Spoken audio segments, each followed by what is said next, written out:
A paz do Senhor, meus amados irmãos, meus caros jovens.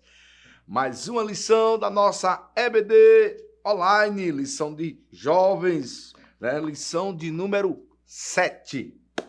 Fé para crer que Deus fala por meio da profecia. Mas o que profetiza fala aos homens para edificação, é exortação e consolação. Esse é o nosso texto principal, a primeira carta de Paulo aos Coríntios, capítulo 14, versículo 3. Nós temos aqui alguns objetivos que a lição traz para a gente poder se nortear, né? Explicar a singularidade dos profetas do Antigo Testamento, destacar o ministério profético no Novo Testamento e compreender a importância da profecia bíblica. A título de introdução, nós queremos comentar que nós estamos vivendo em tempos difíceis, tempos trabalhosos, como diz a Bíblia, e nós encontramos em dois extremos, né? Um neopentecostalismo, né? Onde cada vez mais a essência da profecia, do poder de Deus, da operação de maravilha no meio do povo, tem tomado uma proporção extremista, onde entra o fanatismo e muitas vezes perde a essência, o que é de fato, o que é de verdade. E aí, no outro extremo, nós temos aí pessoas que estão cada vez mais numa visão mecanizada, olhando para a questão do dom e entendendo que ele foi feito para um tempo e já cessou, já terminou. Enfim, nós temos essas duas linhas, e aí o que a Bíblia nos ensina, que esta lição desperta em nós a fé para crer que Deus fala por meio da profecia, é que nós precisamos entender que a igreja ela passa por uma questão do equilíbrio espiritual. Sem profecia, o povo se corrompe. Então, é importante a profecia, é importante o dom de profetizar para a igreja do Senhor, como ensina Paulo lá na igreja de Coríntios. Ele reserva o capítulo 12, o capítulo 13 e o capítulo 14 para tratar sobre esses assuntos na sua primeira carta. Muito bem. Então, nós podemos entender aqui que o profeta é aquele que fala em lugar de outra, ou seja, é um porta-voz. Ele tem uma função, ele proclamar os oráculos de Deus. Ele tem essa responsabilidade.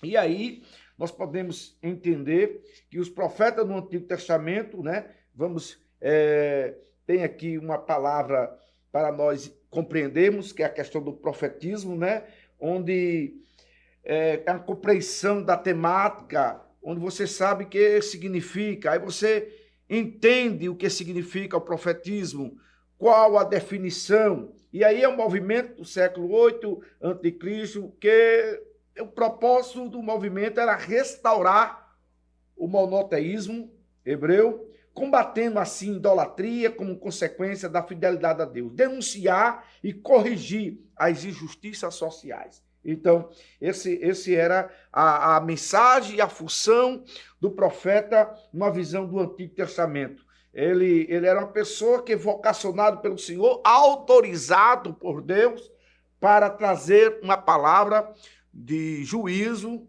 de exortação, de alerta para o povo de Deus, para aquela nação, para reis, e muitas vezes a profecia era para em cunho particular, em outras ocasiões era para o povo. Enfim, Deus, ele se revelava e trazia uma palavra, e o profeta seria o seu porta-voz. Muito bem. E aí a gente entende a visão da questão do profeta no Antigo Testamento.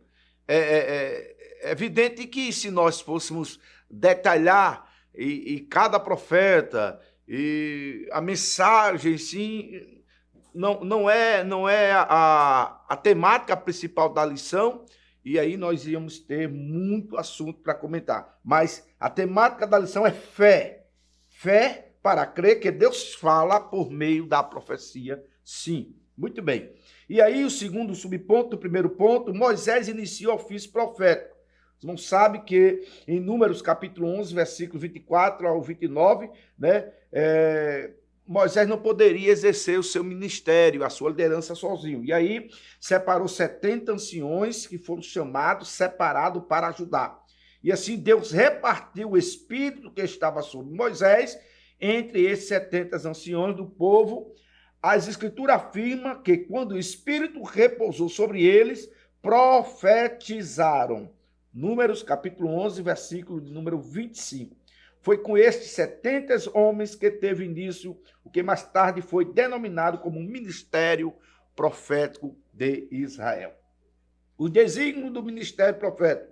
Deus usou homens e mulheres no Antigo Testamento, Débora, Uda e outros, Jeremias, Isaías, Amós, diversos nomes, pessoas que tinham como objetivo defender a pureza do monoteísmo, o culto ao Senhor Jeová, era contra a contaminação da idolatria, exortar o povo à santidade, combater as desordens sociais, principalmente a opressão contra os humildes. Então, todos os profetas que foram levantados no Antigo Testamento, ele levantava para falar em uma causa, uma mensagem que tinha como objetivo principal exaltar a soberania de Deus, trazer o povo para o arrependimento, trazer o povo para adorar exclusivamente ao Senhor Jeová. E aí exortar o povo à questão da santificação. Todos os profetas que foram levantados por Deus trazia na sua mensagem o conteúdo que exaltava o senhorio de Deus, que exaltava a natureza divina e denunciava o pecado e mostrava para o povo que se ele permanecesse a caminhar por esse caminho de pecado, as consequências seriam drásticas para o povo. Quando a gente fala, a gente vem na nossa mente o profeta Jeremias, que ele foi um profeta que vivenciou o anti-exílio, o pós-exílio. Ele falou, ele profetizou, ele vivenciou, né, o juízo de Deus sobre o seu povo, sobre a sua terra. O ministério profético no Novo Testamento. E aí a gente sabe que Jesus foi o maior profeta, o grande profeta, o evangelista Lucas, no capítulo 7, versículo 16, ele retrata, né, como profeta que deveria vir ao mundo e salvar as nações. Em João 3,16, que é o texto áureo da Bíblia Sagrada, porque Deus amou o mundo de uma tal maneira que deu o seu Filho unigênito para todo aquele que nele crê, não pereça, mas tenha a vida eterna. Em vários milagres, em várias passagens que Cristo, quando palmilhou aqui na terra, alguém sempre dizia, um grande profeta está entre nós. O Senhor visitou o seu povo. Ou seja, Jesus Cristo, o verbo encarnado, o verbo que se fez carne, Deus se humanizou, um grande profeta para muitos. Sabemos que Jesus foi maior do que profeta. Ele é o Senhor, ele é Deus, ele é Rei dos reis e Senhor dos senhores. Mas recebeu sim o nome de grande profeta em algumas situações e circunstâncias que vinha executar a obra do Senhor. E aí ele foi chamado de um grande profeta. Em 2 Pedro 1,21, tanto no Antigo Testamento quanto no Novo, o profeta era um porta-voz de Deus. Não falava o que desejava, mas o que o Senhor ordenava. Então, o dom de profecia, diferente do ministério profético, o dom é uma manifestação momentânea, sobrenatural do Espírito Santo, como um dos dons espirituais, prometido em Joel 2, 28 e 32. E essa profecia, Pedro, quando vai pregar, uma das suas primeiras mensagens evangelísticas ao ar livre, Pedro traz a memória, né, para o povo dessa profecia, quando ele diz, quando profetizou o profeta Joel, que isto ia acontecer. Então, meus queridos, amados professores e jovens, a profecia, assim como todos os dons, segundo Paulo em sua carta aos Efésios, tem por finalidade o aperfeiçoamento dos santos e a edificação do corpo de Cristo. Ou seja, para que serve? Qual o objetivo final da profecia? É para que a igreja chegue ao aperfeiçoamento e para que essa mesma igreja, que é corpo de Cristo, seja edificada. Muito bem. Em Efésios capítulo 4, versículo 11. A igreja como voz profética, ou seja, no Antigo Testamento findou-se com João Batista, mas os dons são concedidos à igreja pelo Espírito Santo. Podemos afirmar que a igreja possui uma mensagem profética. Anuncia Cristo, evangeliza, ensina, discipula até que Cristo venha. Isso é ordenança. Isso foi palavra de Jesus em Mateus capítulo 28, verso de número 19. Deus nunca deixou de falar com o seu povo. Deus sempre se relacionou com o seu povo através da sua palavra. Estaremos sempre com nossos ouvidos abertos e atentos para ouvir o que o mestre quer falar com todos nós. E aí, o terceiro ponto para a gente concluirmos essa lição, entendendo a profecia bíblica. Princípio de interpretação, que isso é importante para você, meu caro jovem, meu caro professor. Isso é muito importante, a questão da hermenêutica. O que é hermenêutica? É a disciplina que trabalha, que investiga a interpretação das Escrituras Sagradas. Por falta de hermenêutica, por falta de uma análise das Escrituras, que muitas vezes a gente escuta por aí algumas coisas que Deus não está falando. Então, toda profecia, ela tem um crivo, ela tem um filtro. E o filtro é a palavra de Deus. Não existe profecia que seja de vontade humana, não. Mas todas as profecias, ela precisa passar pelo crivo da palavra, porque a palavra de Deus, ela traz uma fonte inesgotável de profecia. Ela é fiel, ela é fidedigna, ela é inerrante, ela é infalível, ela é soberana. Então, a palavra de Deus está sobre tudo e sobre todos e qualquer pessoa. Então, toda profecia, ela precisa passar pelo cunho da palavra, ela precisa ser filtrada pela palavra. Então, por essa razão, nós temos essa disciplina da questão da hermenêutica, onde a gente sabe que algumas perguntas básicas, né, que são importantes quando você vai estudar hermenêutica. Quem falou na Bíblia? Para quem falou? Quando falou? Então, quando você faz essas perguntas, você já abre a sua mente para entender o que o texto quer dizer. Quando você lê um texto, você lê todo o seu contexto e aí você faz essa pergunta: quem está falando nesse texto? Para quem está falando? E qual foi a época que esta mensagem foi escrita, foi falada, foi profetizada? Isso é importante. É a base fundamental de uma boa interpretação bíblica, né? A gente precisa cada vez mais buscar isso, se aprofundar, estudar, pedir a Deus o dom de discernir, para que venhamos ter uma profecia fidedigna, fiel, uma profecia de fato que venha direto do coração de Deus para o coração do profeta.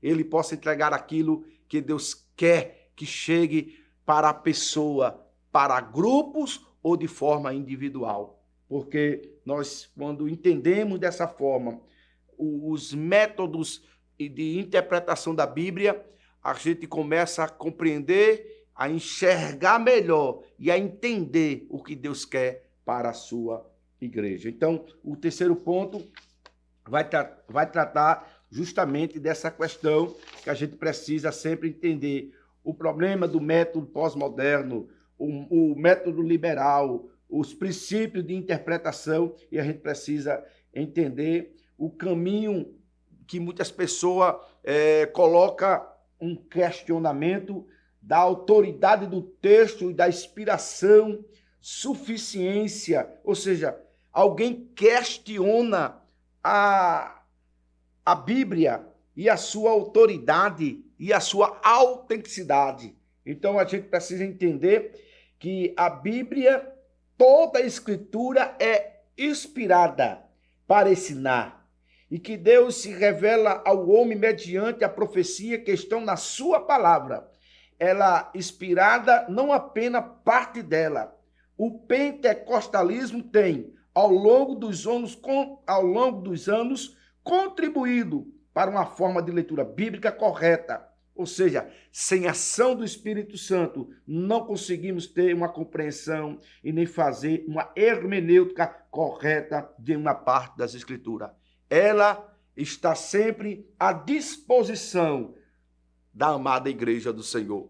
Como diz muitos teólogos e pregadores, a Bíblia é o único livro que você tem a oportunidade, você e qualquer pessoa em toda parte do mundo, de ler ela com o auxílio do próprio autor. É o único autor do livro sagrado que está em todos os lugares, dando auxílio para o leitor da Sagrada Escritura. Então, meus queridos amados irmãos, jovens, compartilhe esse vídeo, inscreva-se no nosso canal IEADALP Oficial, seja canal de bênção para outras pessoas, curta, comente, compartilhe, que Deus abençoe você, tenha uma boa aula, sabendo sempre que o dom de profecia, ou como a gente estamos estudando esse trimestre sobre a fé para crer que Deus fala por meio da profecia. Ele falou no passado e continua a falar. Deus abençoe a todos, em nome de Jesus. Que o conhecimento é capaz de mudar a vida de quem lê, a gente já sabe. E que livro você pode comprar em qualquer livraria. Mas nós transformamos 100% do nosso lucro em mudança de vidas, através da ação social, evangelismo e missões. Ao adquirir qualquer um de nossos produtos, seja presencial ou à distância, você está investindo em alguém. Na próxima vez que você for comprar livros ou artigos evangélicos, não vá em qualquer lugar. Vá na Livraria Arca Missionária. Uma nova história começa quando você compra aqui. Agora você pode fazer a sua contribuição através do Pix, uma operação rápida, segura e sem custos. Abra o aplicativo do seu banco, clique na opção Pix e em seguida vá na opção Transferência. Depois é só digitar nossa chave Pix, que pode ser o nosso CNPJ 11 120 490 0001 86. Nosso e-mail contribua@eadalp.org.br ou nosso celular 81-98883-2755. Verifique se a contribuição é para a Igreja Evangélica Assembleia de Deus em Abreu Lima, Pernambuco. Confirme a transferência e depois siga o procedimento do seu banco.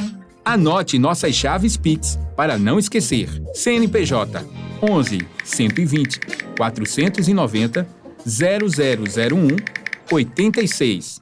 E-mail contribua@iadalp.org.br. Celular 81-98883-2755. Você está contribuindo para o crescimento da obra de Deus.